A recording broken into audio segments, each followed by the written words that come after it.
Bom, gente, para quem não me conhece, eu sou a Nazaré. Eu vou apresentar uma síntese dos meus dados que foram apresentados, né, na minha qualificação e corresponde a 3 depósitos presentes ali no Hub Aquiri. Os depósitos inseridos no Hub Aquiri, que estão presentes nesse trabalho, correspondem aos depósitos AQW1, AQW2 e AQW7. E eu vou apresentar algumas considerações preliminares a respeito dos 3. Bom, esses depósitos, eles encontram-se em contato subvertical a vertical entre rochas vulcânicas e sedimentares e corpos gabbroicos que podem apresentar ocorrências extensas ou estarem na forma de corpos intrusivos aqui, como diques, né? As relações de campo mostram que os granitos eles ocorrem restritos ao AQW1, ao depósito AQW1, enquanto a apófise de pegmatito foi observada apenas no depósito AQW7 e diques máficos e diferenciados ocorrem recortando esses 3 depósitos, embora essas unidades elas não sejam observadas ou tão recorrentes assim nas amostras de testemunho. E alguns domínios, especialmente as rochas hospedeiras e as zonas de alteração hidrotermal do depósito AQW1, aquelas que são ricas, né, em granada e em biotita, encontram-se dobradas em certas porções, e rochas vulcânicas máficas e ácidas, assim como formações ferríferas bandadas, elas encontram-se intensamente hidrotermalizadas e recortadas por veios e vênulas. Quando a gente compara esses depósitos, fica claro que as variações, tanto nos estilos de alteração hidrotermal, o controle da mineralização, a associação mineral que pode ter ou não magnetita, são consideradas as principais características que permitem diferenciar os depósitos AQW1 e AQW2, que mostram características muito parecidas com os depósitos de OCG da porção leste, com o depósito AQW7, que apresenta características assim, totalmente distintas e que, com base nas características descritas até agora, não apresenta nenhum correspondente ali na província. Mas, apesar dessas diferenças, esses depósitos mostram uma correlação com as rochas hospedeiras. E aqui eu deixo um destaque para a rocha vulcânica ácida porfirítica encontrada, para o ritmito estratificado, para o conglomerado e microconglomerado polimíticos, e para o gabbro, que é considerado aqui a principal rocha hospedeira e pode apresentar as suas texturas originais, tanto preservadas longe dos intervalos mineralizados e intensamente hidrotermalizados, sendo que dentro dessas zonas essas características elas são intensamente obliteradas. O depósito AQW1 e AQW2, né, esses dois, além de compartilhar os tipos de rocha hospedeira, eles apresentam uma similaridade quanto aos estágios de alteração hidrotermal e aos estilos de mineralização, onde nós temos o início com alteração sódica, seguida de uma alteração com a formação de biotita definindo a alteração potássica, seguido de um aparecimento com escapolito que é bem difundido no depósito AQW2, e depois nós temos um posterior enriquecimento em ferro com a formação bem ampla de almandina e a alteração ferrocálcica, onde a gente tem uma paragênese de alta temperatura. Aí aqui nós temos magnetita em associação com apatita, a rachinguisita e a grunerita.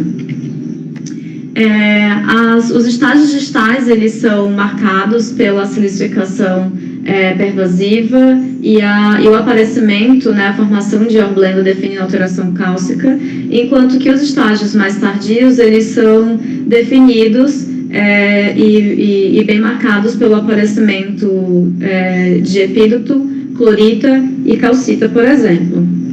A mineralização de cobre desses depósitos é essencialmente marcada pela calcopirita, né, ao qual pode ocorrer associada a perita, a bornita, a cobaltita, a uraninita, a torita, e que estão relacionadas aos estágios de alteração ferrocálcica que apresentam um vínculo com frontes ricos em magnetita.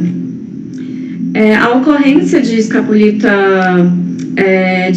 sódica, de clororatingizita, de clorapatita, de turmalina sódica, que são entendidas atualmente, podem apontar um provável transporte dos metais encontrados nesses depósitos, assim como os elementos terras raras em fluidos aquosos que têm características salinas de alta temperatura e teores consideráveis assim de complexos de cloro, o que não é uma grande surpresa, já que essas características acabam sendo as mesmas dos depósitos observados para a porção leste, enquanto que o depósito KW7 ele apresenta diferentes características, né? Características distintas daquelas que eu acabei de escrever para os depósitos de OCG KW1 e KW2, tanto nas associações hidrotermais, tipos de mineralização, os próprios controles estruturais, e isso nos permite diferenciar em o segundo estágio de alteração hidrotermal considerado importante para o depósito KW7 consiste numa cloritização pervasiva que pode estar acompanhada de quartzo, de extensas zonas e veios com calcito, por exemplo, além de epíroto. A mineralização também, como mencionado, pode ser dividido aqui em dois eventos principais, ao qual o primeiro estaria associado à zona de alteração cálcica de alta temperatura, com calcoperita, pirrotita e pintolandita, enquanto que o segundo evento é definido pela ocorrência de calcoperita junto à pirita, que estariam orientadas segundo uma foliação bem marcada no depósito KW7, onde dentro da zona de desalhamento nós observamos quartzo, clorito e melanito que apresentam cristais de quartzo deformados das mais diversas formas, com ribbons, com extinção ondulante, com bulging, formação de subgrãos e diferentes limites de cristais que definem diferentes tipos de recristalização. E juntando as características da associação mineral com dados de química mineral, nós observamos que algumas fases evidenciam diferenças composicionais e características distintas, mudanças de salinidade ou de oxorredução, né? Pelo menos numa discussão preliminar, onde as duas gerações observadas no depósito AQW1 do depósito AQW2, que tem uma composição de xilvita e adriovita, elas mostram essas variações, tanto a geração que é fibrorradiada e apresenta esse zoneamento oscilatório associado à fase, ao estágio de pré-mineralização, quanto uma turmalina que tem esse aspecto fragmentário e esse zoneamento insetor presente na matriz de brecha, que faz parte da alteração calcicoférica.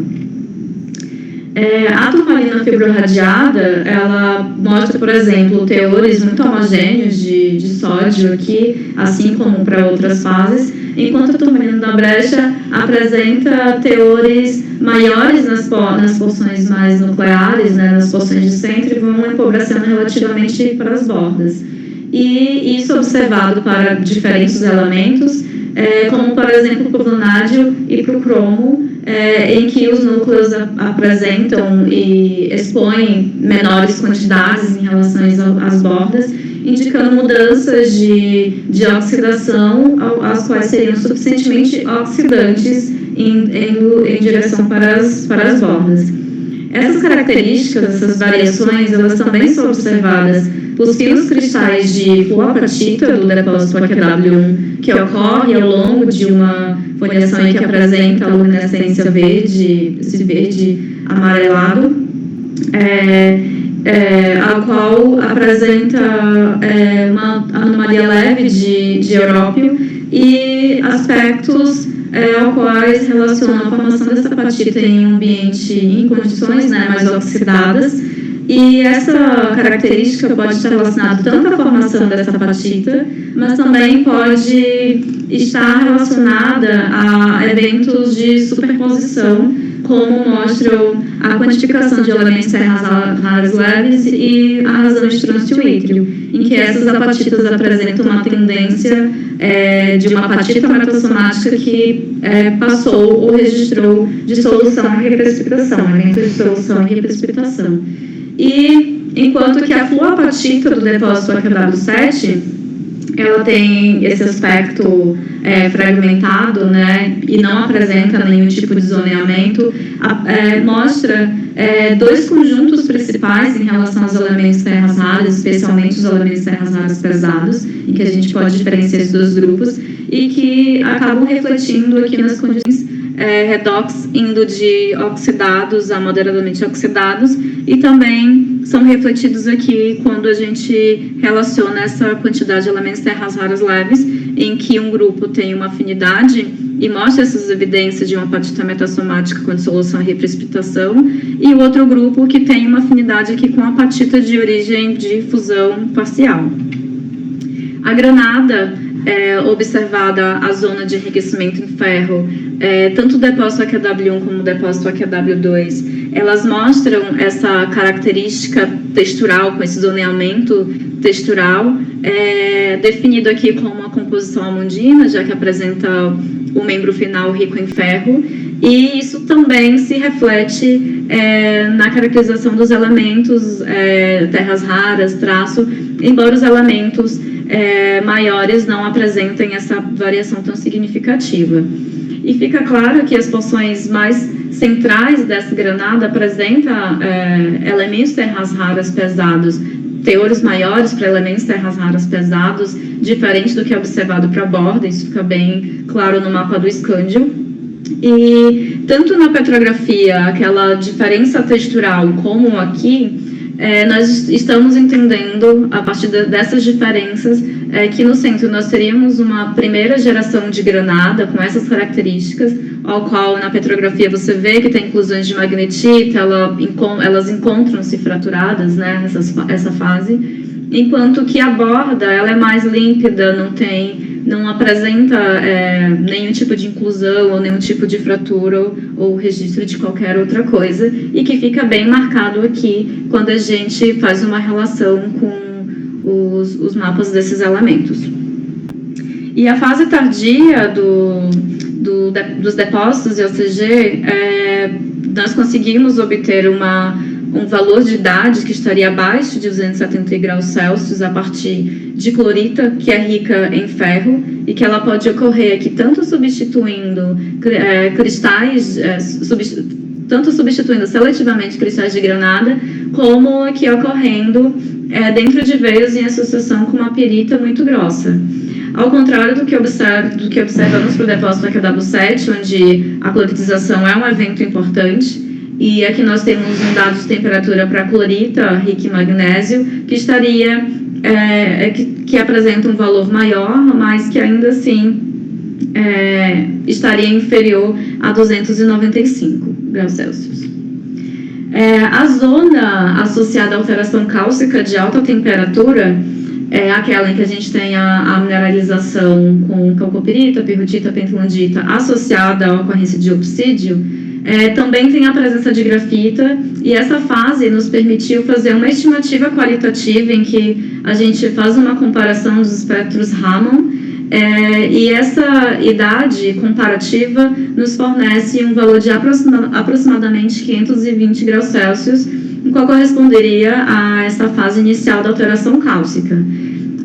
E a presença tanto da grafita como de inclusões fluidas trifásicas primárias hospedadas no diopsídio, né, em que a fase vapor nós temos aqui essa bolinha escura que corresponderia ao metano, e uma fase fluida junto a um sólido que pode corresponder a um componente de halita, né, sugerem e podem apontar condições altamente reduzidas para esse estágio. As análises autópicas de enxofre dos sulfetos dos depósitos AQW1 e AQW2 mostram assinaturas com tendências a uma origem magmática para esse enxofre, com pouca contribuição ou nenhuma contribuição externa, sendo que no AQW1, né, poderia refletir essa pouca contribuição em que nós temos assinaturas mais leves para o enxofre. Enquanto para o AQW7 a gente tem assinaturas mais positivas, restritamente positivas, na verdade, e ao qual tem uma tendência aqui com assinaturas correspondentes dos depósitos paleoproterozoicos. E isso aqui é entendido como assinatura de enxofre que teria uma tendência a uma origem a partir da redução termoquímica de sulfatos marinhos. Uma origem magmática aqui com assinaturas muito parecidas ao carbonatito também foi observada para as calcitas, para gerações de calcita tardias, os depósitos da AQW2 e AQW7, embora a gente tenha algumas diferenças aqui com tendência mais sedimentar e outra de contaminação crustal. E isso poderia sugerir, né, abrir uma discussão para uma origem mais profunda para esse CO2 associado. E o depósito AQW1, ele também tem revelado a presença ou as superposições de importantes eventos hidrotermais e metalogenéticos que já são reconhecidos em Carajás. E uma dessas idades é a 2718, que foi obtida em Granada, in situ, e corresponde a uma zona, essa granada, né, está presente naquela zona que tem um enriquecimento em ferro e antecede o estágio principal de mineralização. E a cidade também foi reconhecida para uma apatita, a primeira geração de apatita do depósito AQW2 também associado à mineralização, e essas idades, embora dependente do erro, são correlacionadas ao evento já bem difundido ao longo do trânsito do Cobre, que seria, mas também reconhecido no GT46, que seria a idade de 2.7.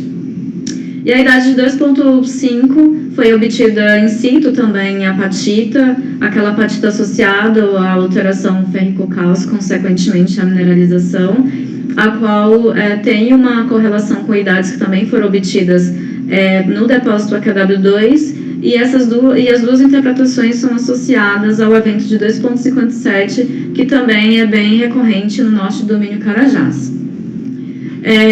Esses resultados preliminares da qualificação nos permitiu trazer uma discussão também inicial sobre a possibilidade do depósito AQW7 se tratar de um depósito tipo skarn, tendo em vista a correlação da mineralização de cobre, né, aquela primeira, que é associada à alteração cálcica de alta temperatura, que apresenta essa relação tanto espacial como temporal, em que não há a ocorrência ou vínculo com frontes de magnetita. Então, embora a maioria desses depósitos tenha uma correlação com a proximidade de plútons, o que não ocorre para o depósito AQW7, já que nós temos proximidades com rochas gabbroicas, com amplos corpos, né, de composições gabbroicas, o sistema skarn do depósito é entendido como uma intrusão de um corpo máfico de composição gabbroica em uma sequência vulcano-sedimentar, em que as rochas sedimentares clásticas são entendidas como a rocha reativa desse sistema, e nesse contato nós teríamos a formação dessa mineralização. Mais próximo do gabbro nós teríamos a formação desse diopsídio, aquele que apresenta aquelas inclusões fluidas trifásicas com metano, ao qual tem uma mineralização associada, especialmente calcopirita. Posteriormente, esse diopsídio ele tem uma substituição por hornblenda e depois por actinolita e epídoto e clinozoisita, que é entendido aqui como a definição do estágio retrogressivo desse sistema. E conforme nós vamos caminhando mais próximo ao vitimito, nós começamos a ver esse halo enriquecido com quartzo e biotita, por exemplo. E como nós vimos, né, esse sistema ele está sendo considerado como um skarn de cobre atípico, porque nós temos a ocorrência de obsídio, que é o endmember observado aqui, mas nós temos a ocorrência de granada, como ocorre no skarn lá do açaí, por exemplo. É isso, eu deixo o meu obrigada. Parabéns, seu trabalho está perfeito. Tudo separadinho, tudo organizado, muito bom. Você compara dois depósitos bem diferentes, porque esses depósitos, quando a gente descreveu eles, a gente via diferença entre esses depósitos. E aí, no contexto regional, que quando vocês têm pouca oportunidade de andar pela área, né? Só pega os furos. Então, eu vou te falar, a QW2 e a QW1 está dentro de um mesmo trend, né? E você tem similaridade muito grande com as mineralizações que ocorrem no Salobo, né? E é um depósito de OCG clássico, com toda essa variação aí que você teve. As idades estão comprovando esse sistema, e com uma novidade que eu acho interessante, no caso das determinações de apatita, que mostra que a zona de cisalhamento ela se implantou um pouquinho antes do pico da zona de mineralização. Eu acho que lá no 46 é a mesma coisa também, né? E provavelmente lá no Salobo vai ter a mesma coisa, só que lá, como a alteração hidrotermal de 2,5 é tão gigantesca, que ela acaba mascarando tudo que tem por lá, então fica só o último evento bem marcado. Então isso para mim é a diferença. Quando a alteração hidrotermal é um pouquinho menos intensa, ou menos pervasiva dos efeitos posteriores, né, a gente consegue encontrar ainda essa evolução. E quando você vai para o AQW7, é super interessante, porque o AQW7 ele está dentro de um sistema de falhamento, cisalhamento, que coloca Carajás em contato com o mesoarqueano. Então, se você vai para norte, você pega rochas do mesoarqueano, metamorfizado, com granada, tudo aquilo que nosso amigo lá de Belém, que era da USP, o nome dele? Carlos Marcelo. Carlos Marcelo fala, tá lá da falha para sul. Da falha para norte, você encontra o depósito, ele fica encaixado exatamente entre esses gabros intrusivos e uma sequência que a gente não sabe ainda se é uma sequência relacionada ao mesoarqueano ou uma sequência relacionada ao neoarqueano. Essa sequência que gera as granadas cálcicas, né, de tipo escárnio, como é no açaí. O açaí também está encaixado lá nas rochas do Liberdade, que tem pilolavas. Então, lá no Liberdade, também pode ter rochas mesoarqueanas, carbonáticas mesoarqueanas, sendo intrudidos por granitos ou por gabros, em temperatura mais alta, gerando os escárnios. E aí, aquelas imagens que mostrou da granada, né, um núcleo mais rico em magnetita, com a borda sem nada, um crescimento do escárnio em cima de uma granada hidrotermal de 2,5. Eu interpretaria assim, sem dúvida, né? E seria uma maravilha você encontrar isso, né? Você encontra já um crescimento de granada por um metamorfismo de contato sobre uma granada hidrotermal do 2,5 ou do 2,7 ou 2,6. Então, eu achei que estava tudo muito bem encaminhado, assim. E aí, a gente tem uma dificuldade muito grande, e eu acho que a gente deve insistir de datar esses gabros, ok? Porque eles são importantes na QW1, importante na QW2, e importante também na QW7, e importante naquele inteiro. Eu acho que eles são mais ou menos subvulcânicos ali dentro da associação vulcânica dos basaltos. Não tem nada a ver com cateté, é uma sequência que está intercalada com os basaltos. Deve dar a mesma idade dos basaltos, quando a gente achar um zircão lá, uma madeleíta, alguma coisa assim. E essas rochas mais sedimentares aí, eu não sei, talvez valesse a pena fazer, pegar e fazer tipo um zircão detrítico nelas, para a gente ver a proveniência. Porque é muito simples, se der zircão, se o zircão mais jovem for 274, é Grão-Pará. Se o zircão mais jovem for 28, 29, é a sequência mesoarqueana, que está sendo intrudida pelos gabros e sendo mineralizada no sistema de escárnio, que é proterozoico. Né? Por exemplo, o escárnio lá do açaí, ele está ligado a um granito proterozoico, no caso do açaí. Aí no caso do AQW7, a gente não sabe ainda, né, se esses gabros, qual a idade dos gabros que gerou esse escárnio. No caso do açaí é bem nítido, aí você vê essa mineralização com diopsídio e com granadas cálcicas. né, que você não vê no trend normal do IOCG, que as suas granadas são férreas. Então, assim, eu acho que até a composição das granadas já dá até para fazer uma datação indireta, tá? Porque é o que a gente vem pegando aí ao longo do sistema. Mas eu achei muito bom o seu trabalho, tá bem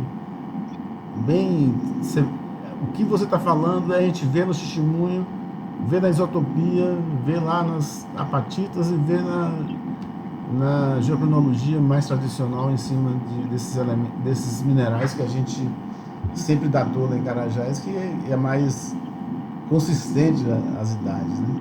Então, eu acho que está muito bom o posicionamento lá do AQW7, nessa transição entre o mesoarqueano e o arqueano. Aí quando você vai para o Hades, já está dentro do mesoarqueano, e a mineralização é uma mineração mesoarqueana, lá no caso do Hades, que é um pouquinho mais a oeste do que o AQW7, né? Já fica lá perto de São Félix. Mas assim, quem não conhecia nada aí do Aquili, a gente priorizou Aquili no início do projeto, que era um vazio geocronológico, um vazio de informação.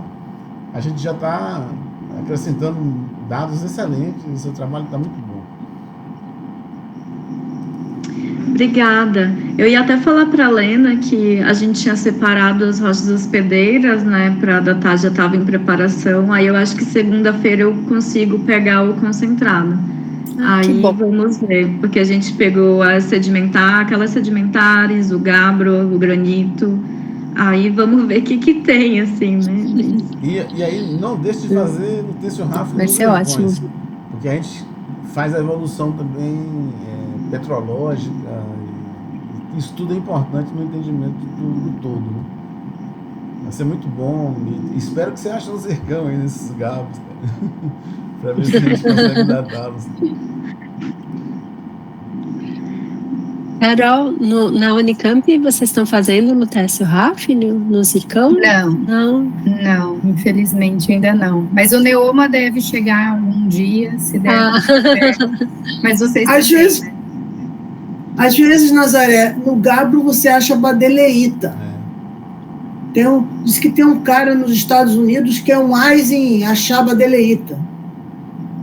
Na Unicamp também. Acho que o Tiziano acha. E as badaleitas, as Carajás precisam das badaleitas. Todos os diques, por exemplo, os diques que cortam lá o Águas Claras foram datados a 2.6 e o Águas Claras 2.1.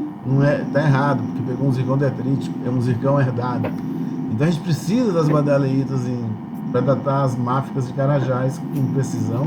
E aí, Carol, deixa esse rapaz aí preservado para a gente separar, porque o grande problema da badaleíta é a separação, né? Método doido aí que ele acha, tá? Não é nosso método tupiniquim de separação. Mas o nosso data isso. Isso é que interessa, né, Carol? O Tiziano fazia até, acho que na mesa vibratória, ressuscitou a mesa. Ele separa na bateria. Ele é isso que interessa. Lena, vamos coletar amostra para datar a badaleíta, para resolver nossos problemas de rocha. Então, a gente fez um campo com o Felipe Brandão e a gente pegou bastante amostra. Maravilha, vou ficar torcendo aqui para isso, tá?